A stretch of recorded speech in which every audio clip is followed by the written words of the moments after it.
gunung paling berkesan buat saya Salak, Kak. Karena saya awal mula merintis open trip itu di Salak. Rezeki jodoh saya dapat istri di Salak juga. Jadi Salak itu nggak mistis, Kak, tapi romantis.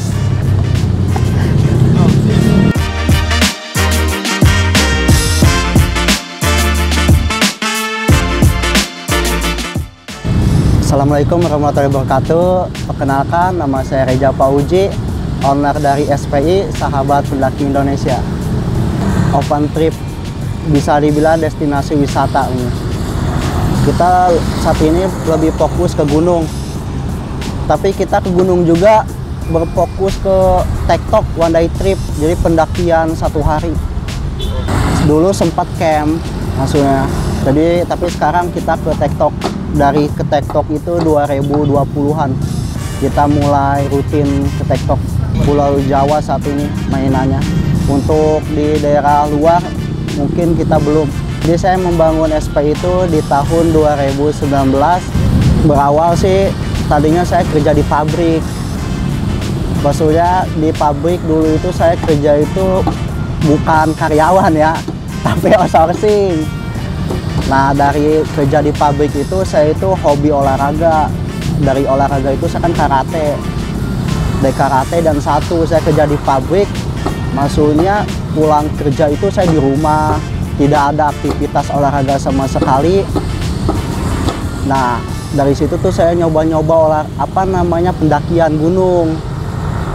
Nah, enak juga nih, maksudnya awal-awal nyoba, tapi saya dulu itu nggak ikut open trip, saya jadi ke Jawa itu sendiri.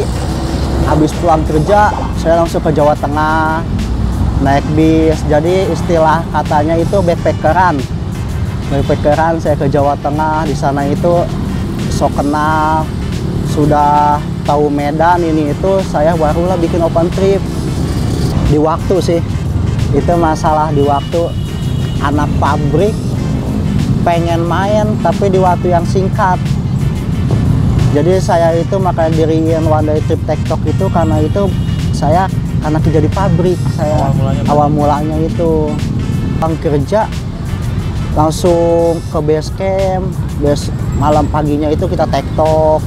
Begitu pulang dari naik gunung tektok langsung kerja saya. Jadi saya itu naik gunung sama kerja itu mainin sip, tukeran sama temen kayak gitu. Misalnya tukeran kayak gitu. Karena saya hobi main sih waktu itu.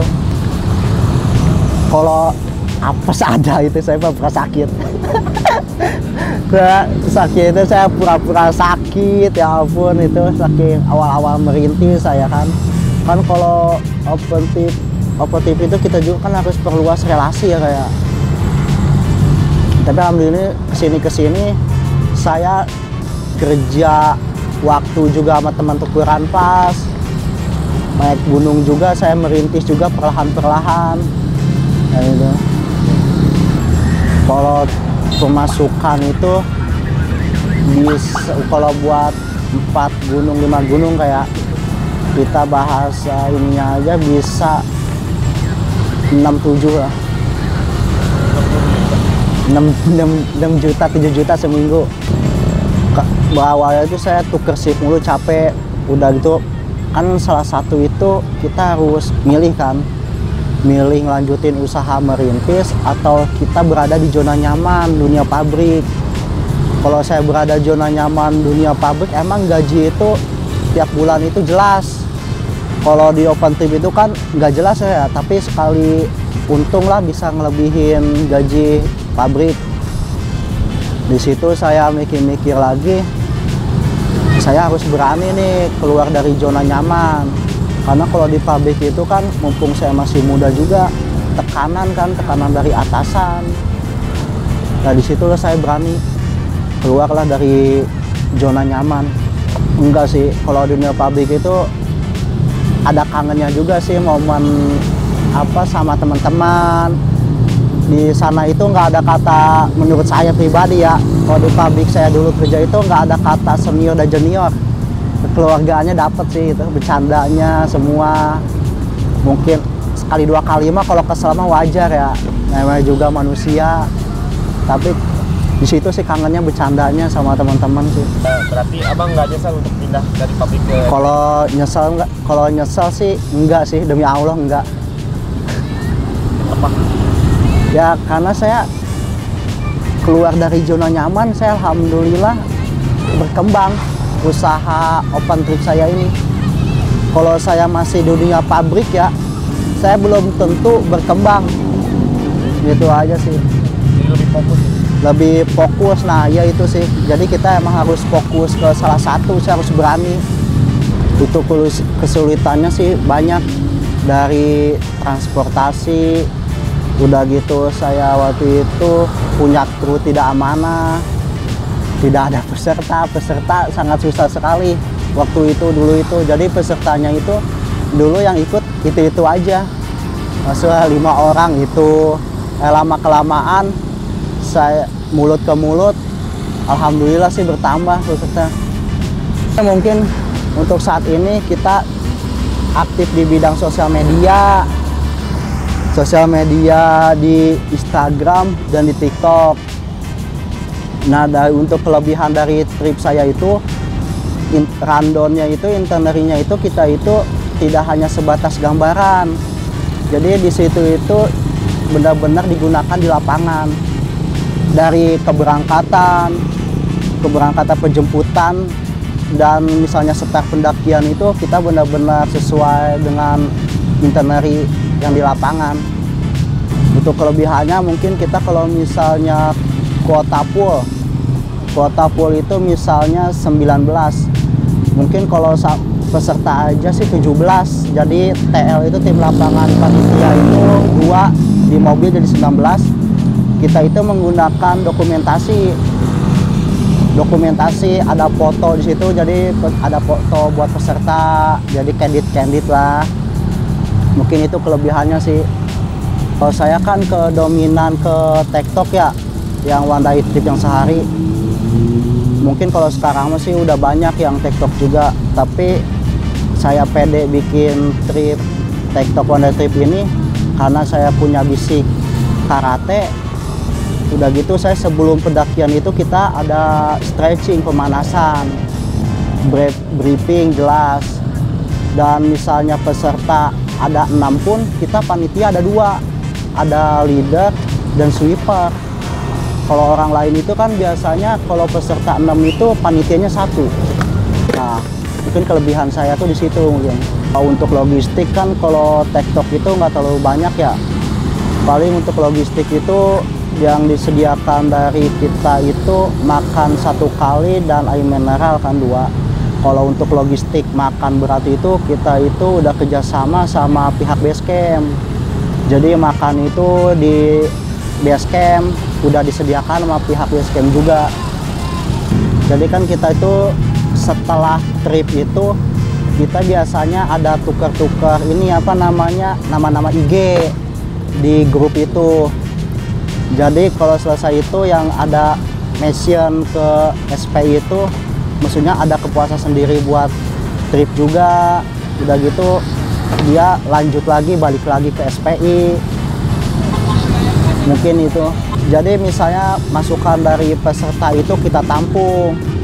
Jadi kita tampung, saya evaluasi, saya sampaikan ke tim juga keluhan peserta ini. Ya jadi kita evaluasi tiap trip itu biar lebih baik lagi. Kalau trip TikTok mungkin tidak terlalu jauh, mungkin di Jawa Timur sekitaran Lau, perbatasan itu juga sama Jawa Tengah. Kalau saat ini sih 5 trip jalan tiap minggu. Itu juga pesertanya nggak banyak, maksudnya semobil paling contoh Gunung Gede 7 orang. Kalau gunungnya lain kita nggak terlalu banyak, mungkin bisa 2 elap gitu. Untuk rekor saya di SPI ya, mungkin di trip SPI 49. Itu 1 trip di salah satu saya itu TikTok. Sejauh ini sih membangun SPI biar selalu amanah. Misalnya tidak berangkat nih, kuota tidak memenuhi, jadi kita refund. Jadi saya itu ngejapri peserta dulu mau dialihkan ke gunung ini atau mau di-refund. Kalau yang mau di-refund, saya refund 100%. Kalau dia infokan dia H-7, saya dikembalikan 100%. Kalau dia menginfokan H-3, H-2, aduh, itu kan karena saya udah masuk ke yang lain-lain ya, transportasi, dari Simaksi pun kita udah masuk, uang angus.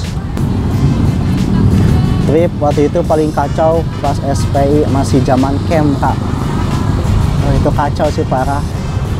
Maksudnya saya kan waktu itu pakai porter daerah sana, saya kira itu dia tahu Medan. Waktu itu ke Gunung Kembang pas tahun 2019, awal-awal 2020 lah, sekitaran itu. Maksudnya kan porter ya, porter kan pengangkut barang harusnya itu di depan. Masa tenaganya bukan kalah ya, kurang memuaskan lah. Dari segi itu badai juga, ada istilah sama tim juga, jadi main salah-salahan di atas puncak badai. Waktu itu kan pakai bendera SPI itu. Seenggaknya mah ada teman saya itu, saya nggak tahu dia itu sama temannya. Di atas dia bikin trip, udah ngibarin bendera sendiri, dia trip. Waktu itu di situ sih kacau parah dia. Jadi ada bendera di atas bendera? Iya, di atas bendera ada bendera itu. Kalau saat ini mungkin yang tektok mungkin kelelahan, Kak. Dia udah nggak kuat, turun. Mungkin gitu aja sih. Udah nggak kuat mungkin. Ya kita kan sebagai panitia, kita biarin nggak turun terlalu malam juga. Otomatis kita gendong. Gunung Salak sih yang sering, Kak. Pernah ada peserta yang umurnya tua gitu ikut open trip? Ada 65 tahun lebih.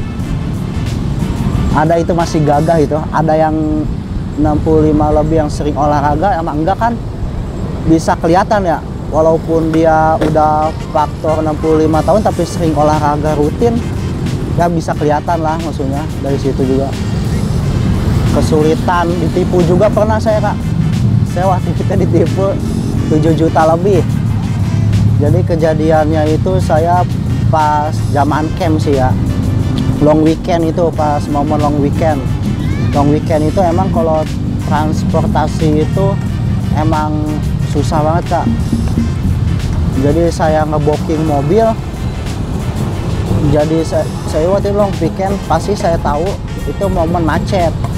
Makanya saya ke Lau itu titik kumpul jam 2 siang di UPI, jam 2 jam 3. Saya ngomong nih ke yang dia bukan bos travel sih, istilahnya calo. Saya ngomong ke dia, mobil gimana, ready, aman.